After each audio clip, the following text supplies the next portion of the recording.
welcome to Under the First Floor Lo-Fi Podcast, a cut-and-paste mashup of live performances and interviews of underground DIY musicians, all recorded on a 4-track Tascam cassette recorder. My name's David Settle, and on today's episode, we have drummer extraordinaire Leo Suarez. I've known him since he was playing drums in Florida bands such as Career, Primate Research, and Nude Tane. I got to record Nude Tane when I first moved here, and in amazing fashion, he performed the whole record with a broken hand. So if you listen to that record, he's drumming one-handed, and I still don't understand how he did that, and it sounds amazing. You would never be able to tell.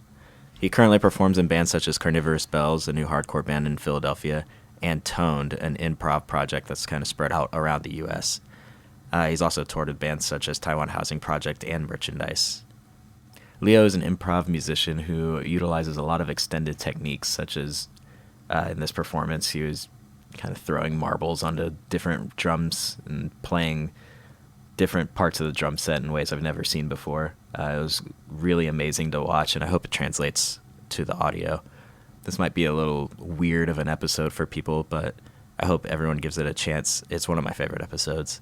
I just asked them to do 2 short and 2 long improvs. So this episode contains those, plus some interview segments about improvisation and jazz.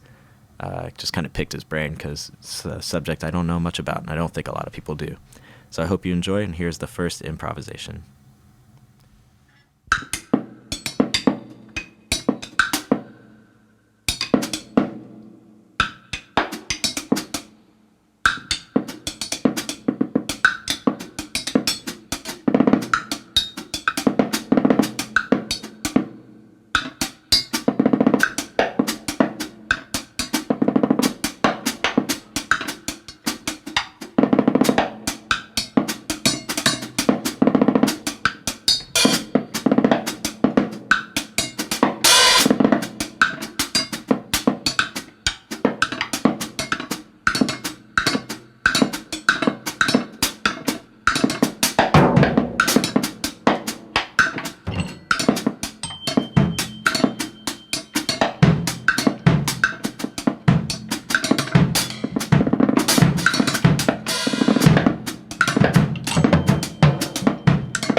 And I'm trying to get more into thoughts on like group improvisation, like especially coming up to like about to be playing with Nathan and Tom for like 10 straight days. So I haven't really been thinking too much about solo language, because it's definitely very different than like playing with other people, obviously. But I thought it was pretty cool. That's sick. It was fun, yeah. Like when you're recording, usually like not for a live performance, because you just recorded all that material, right? Yeah. Were you like just doing improv takes, and then if it wasn't one you liked, you would just tape over it, or did you have something in mind? I don't know. We kind of just like went in there. Me and do you know Al Creedon? He plays guitar in Control Top. He recorded it, and we recorded at his practice space, and it sounded really awesome in there. I kind of just went in and pretty much just I gave him the thumbs up when I felt like it was done, and he just hit the button, the button thing. But I sort of kind of just went for what I kind of do when I improvise by myself is I kind of go in raw with no idea, and from the first sound that I make, I kind of start building off of that. And when I find a sort of melodic or rhythmic or both, when I find a sort of theme or motif, when I arrive at it, from there I start to kind of build it. Okay. And I'll realize in my head when I'm like, okay, I like this, let's build this. And I sort of build it in a way that brings other voices of the drums or the percussion in and out. And I stretch it. I typically make it longer, expand on it, or I break it down and make it shorter. And then from there, I might arrive at a new place and build that in a different way, come back to the old piece. It's sort of alike the way Cecil Taylor, his method of improvising, which is called unit structures, which is this thing of like having this unit or this cell and building upon it, breaking it down, expanding it, and then from there arriving at a new melodic motif and building on that. That, to me, was one of the more inspiring and more easy to understand methods of improvisation, in my opinion, and easiest to apply to like a solo setting. Can you use that in like group improvisation? I think you can. I mean, that's kind of like what that... I guess everyone has to be on the same page. Everyone has to be on the same page. But I think on that album, Unit Structures, and the record Conquistador, I think that group, I believe it was a quintet, I think that's what their direction was. Okay. But when I think about these things, I'm thinking about them almost completely in a rhythmic world, because I don't really know much about the melodic. Okay, yeah, I was just going to ask music. If like, because I mean, it still sounds like pretty polyphonic, you know? It doesn't sound like you're just playing a drum set. Yeah. So I was kind of wondering if you think like of the motifs melodically, or if there are different motifs going with your different percussion instruments. I think at a certain point when I'm developing something within it, I can pull out a lot of melodic sounds. I don't know what's going on in an exact pitch realm, but you tune your drums like melodically, right? In a way, yeah. I typically keep them higher tuned, closer to what like a bop kit would be. But I think you hear it more so on the recording I did, because that was like on my kit.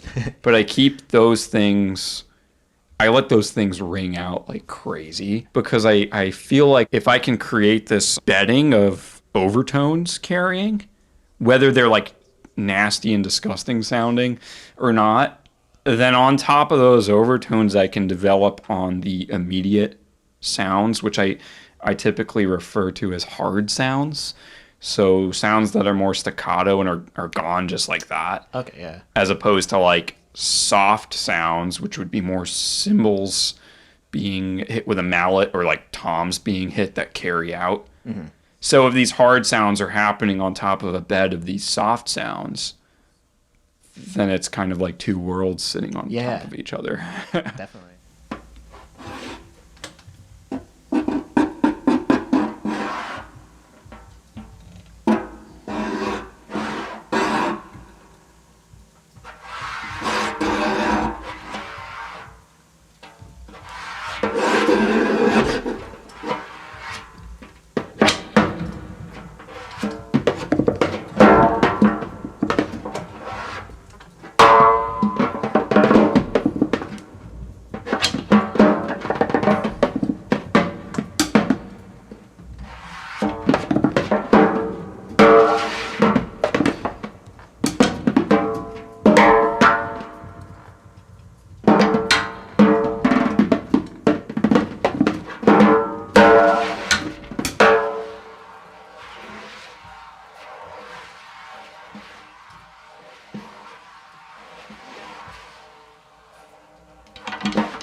I think that was also one plus side of breaking my hand was Just changing configurations. learning to just be patient. Kind of. Oh yeah. Yeah. Yeah, do you like the variety of playing like different configurations and different, because you're playing a pretty shitty basement drum set right now, but you still made it work. It's pretty funny. I used to not want to use like backline kits and stuff, and I read an interview like a while ago with the drummer Chess Smith. Do you know him? He like played in he plays with Mark Ribot a lot in Ceramic Dog. He plays with John Zorn a ton, and he played in Choo Choo and stuff like that. Amazing drummer. He like actually loves using preferably shittier drum sets because he feels like it forces you into a place of having to think in a different way. And I was thinking about this, and I was like, you know what? I think it was also just being at my practice space area. I was like, you know what? I these sounds like are cool, but they might not be surprising me right now. Yeah. I want to eventually find one snare drum that like carries me through the rest of my life and just have one snare. Oh yeah. But you're not. It's like every snare drum there is like $900. Yep. It's fucked. That's what I do with amps too. I'm like, I just want one amp that'll like do everything Yeah. I want. And good. Do not need a new one. But then I'm like, wait, I'm about to tour with like a noisy, no wavy punk band. Yeah. And then like I'm about to play with like electronics and alto sax, and it's gonna probably be screaming improv. Yeah. I was like, I don't need anything that's like super nice. I mean, I need something that sounds good, but what I have sounds good enough already. Yeah. So I'm like, I always go back to this place of like, oh, I don't need this. And then when I think about it, a drum set with like perfect tone, there might not be anything very like delightfully surprising about it in a weird way like that. And it's kind of like, I don't know. I mean, if you're recording like punk demos too, it's like you don't really need that much. Oh yeah, definitely. I think that's what this setup, like the tape machine's gonna fuck it up anyway. So like, yeah. Well, it's kind of like live too though, because like if you get a perfect sounding drum set, I think that's very good for a very good recording, you know? Yeah, definitely. But like live, they're gonna like put it through a PA, and half the time it's gonna sound like shit anyway. Yeah. You know, like I think eventually I'll get one. I always have this image that I'm just gonna end up like an old dude in a house. I'll just have like one of those houses with like a lot of tile. I'll probably have like a really nice drum set, and I think I'm just gonna sit around playing along to the Police. Just like, I think I'm just gonna be one of those guys. You know, that's not the worst way. It's not the worst way to be, for sure. I think I might actually, if I get enough work done musically, I think I might actually be happy settling down. I feel like that. Yeah, I feel that for sure. It's kind of a thing to say like, okay, I'm gonna make a complete improvisation, have it be full on just the drum set. It's like, I don't want it to sound just like a dude ripping drums. Yeah. But like a lot of people use electronics with drums, which I think is cool. Mm-hmm. I don't know if I have a grasp enough on electronics to bring it in just yet. I mean, you got a lot of cool acoustic sounds going. But I know what you mean too. Like, definitely triggers can be pretty cool. Have you ever fucked with those at all? Or any kind of electronic things? Like, as far as with drums, I was using these rolling triggers and merchandise that I thought were pretty cool. Oh, right, yeah. They had me use those, but that was more like, let's put a super enormous 80s Tom sample in this trigger, which I thought was awesome. Yeah. I remember thinking... Bring that into your improv. Yeah, I used to talk so much shit about triggers on snares and stuff, because I mean, when you think triggers and drums, you immediately think of a metal drummer that can't blast loud enough or something. Yeah. But when it's used in the sense of like, let's make your snare drum sound like there's a bucket of water flying off of it every time you hit it. Yeah. I think that's kind of cool. sound. Yeah. And if you just get into it and have fun with it, then it's really rad. But on my own, I've been messing with like a modular, like I have a small desktop modular synth. Sick. But even then, I don't really mess with a lot of the pitch stuff. I tend to bring the frequency CV like pretty far down And then I work with a lot of the ADSR module, and with that, I build more percussive sounds. Okay, yeah. And I think it's kind of a cool way to like find a way just to make drum beats on like a synth and just have it kind of work itself out. When I first got it, I was kind of doing that and then starting to transcribe what I was hearing. And originally I wanted to like make composed pieces for the drum set. And I was writing stuff that was like so fucking hard to pull. Like it was like ostinatos on the feet that were pretty hard to keep up with the hands. Yeah. And I think I might have ended up saying yes to a lot of other projects at the time. Yeah. So Same to you. I was like, okay, if I'm gonna commit to working on this way of playing solo drums, I need to just be doing this. Mm-hmm. But also I wanted to play in like a punk band too. Yeah. So I was like, I'm just gonna improvise. And see what happens. I'll probably come back to that at some point, though. Sure. Yeah.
Both the short ones are pretty much almost right at 4.5 minutes, and then the long ones took the rest of the tape. Awesome. Is that something you ever think about? Like, oh, I need to like shorten this one up, or this one can breathe longer? I feel like I don't really have a good sense of how much time has gone on. Oh, just coincidence. Yeah, I think it was just coincidence. But Nice. I have friends who I play with some friends who are like amazing at it, and they know when like 7 minutes has gone by, and they just wild. got it down, and it's really cool. But yeah, I think I just kind of go for it, and when it feels right, it feels right. Yeah. Are there some other like improvisers that you're influenced by? I think a lot of the British school of improv, just like Evan Parker and Derek Bailey from back then, 60s and 70s. The Evan Parker trio was definitely something that I don't know, I can always listen to it and hear it in a different way. Do you study their like forms of improv, or do you just like listen to it and just... In a way, sometimes I sit down and just listen to it and try to pull out these connections, because a lot of that school of improvisation is about these juxtapositions and the way they like sit on top of each other, almost in the way that two puzzle pieces jam together in a way that they might not fit but works, if you could think of it that way. Just seeing where these things align and wondering what might have made one person play something on top of the other person's thing. I have been listening to a lot more like lowercase improvisation too. So like What does that mean? I've heard that, but... like it is utilizing a lot more silence and minimalism. Okay. And at some point like very, very quiet small sounds and stuff like that. It's kind of like there was a scene that arrived more in like Berlin and England and also Japan at the same time. Oh, true. Okay. So you have people like Toshimaru Nakamura that's working with like no input mixing boards and stuff. What does that mean? So it's like a mixing board with, it's like inputted into itself. It's Cool. feeding back in a sense. And it's just working with loops and stuff. yeah, Loops. yeah, it's really fucking weird. Interesting. And then like people like Keith Rowe, I don't know if you've gotten into his guitar playing much. No. He developed a language that was completely just him playing a guitar on a tabletop with different objects. Yeah. Like it's and amplified in a certain Like prepared weird or... prepared Okay, completely. At some points he would be having like a handheld fan hitting the strings, and when you hear it you can't even tell it's a guitar.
You ever try like combining the two, like modular synth plus drumming, like improv drumming over it? I've done it with like a drum pad in my room. Yeah.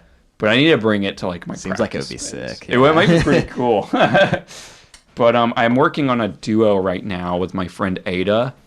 They also go as Madame Data, and they play a modular synth rig, and I just play drum set. And it's very much in that quieter realm of improvisation. Yeah. We met up yesterday, and it was probably one of my favorite practices. They just used a laptop with PD and different like composing softwares. Okay. I just used a floor tom and snare drum and a cymbal, and I felt really focused with it. It feels like a different headspace to get into. It's just that durational headspace and using more patience. I think that's been pretty cool.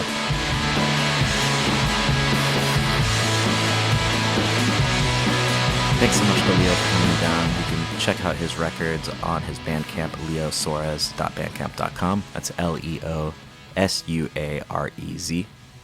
His new record is called Marbles on Tile, and you can purchase it on CD on the Bandcamp. He's also about to do some tour dates around the East Coast. On January 23rd, he'll be in Washington, D.C. at Rhizome. On the 24th, he'll be in Baltimore at Normal's Books.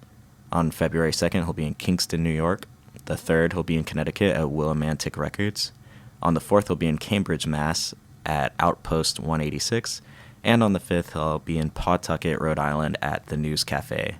If you'd like to get in touch with us, you can email us at underthefirstfloor@gmail.com. We're also on Instagram at underthefirstfloor and on Twitter at UTFF Podcast. For the last couple of songs today, I'm going to play some weird ones since it's been a kind of a weird episode. The first being from Toshimaru Nakamura. The song is titled NIMB23. That stands for No Input Mixing Board. This is an artist that Leo had mentioned earlier in the podcast. He's a Japanese free improv musician who works with feedback loops through a mixing board. The no input part being that he connects the input to the output and then just manipulates the feedback. I'm not quite sure how it works, honestly, but it sounds really cool. So this is just a short track so you can hear what it sounds like. And the last track is by Alphonia Timms and his Flying Tigers. It's a song called Papa Got Bagged. It's from Future Funk Uncut. This is a tape that was released in 1982 on ROIR Tapes, a New York label that also put out releases by Bad Brains and Beastie Boys and many early New York no-wave bands. This is a super obscure release that I just found one day on the internet looking for records. It's a really cool, just out there funk prog record. At one point I found an article about him, and he passed away soon after the release, and I'm pretty sure he recorded this at CBGB. So this is one of those records that's just really cool and slipped through the canon, and as far as I can tell, has never been re-released. So someone should get on that. Thanks so much for listening, and we'll see you next week. Bye.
tell you where I'm coming from. I'm gonna tell you where I'm at. Yeah. Woo. Taking a stomach on for fan. They bound for fan. They paying up cash. No hold. Taking a stomach on for fan. JB, good up cash. Taking a stomach on for fan. They bound for fan. They paying up cash. No hold. Taking a stomach on for fan. Woo. JB, I can't live on your salary. Can you dig it? They're gonna stop home for fan. Say Brown, they're paying enough cash. Oh, yeah. Woo. They're gonna start my own funk band. Take my boys on the New York scene to the clubs, the streets, on the horn section. Out of sight. Let me tell you, baby, it's gonna be alright.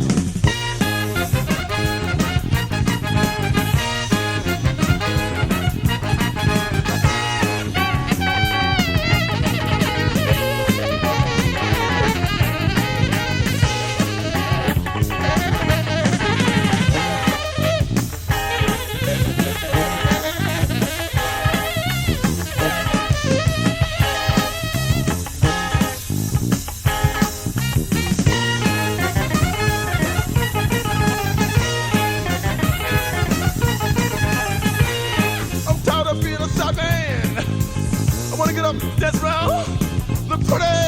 Oh, shit. Yeah. Woo.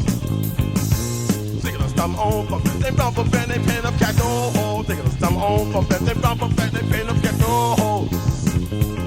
Woo. Taking a stomach on for fan. JB, get off the cash. JB, get off the cash. Woo. Taking a stomach on funk band. Take my boys on the New York scene, play the club.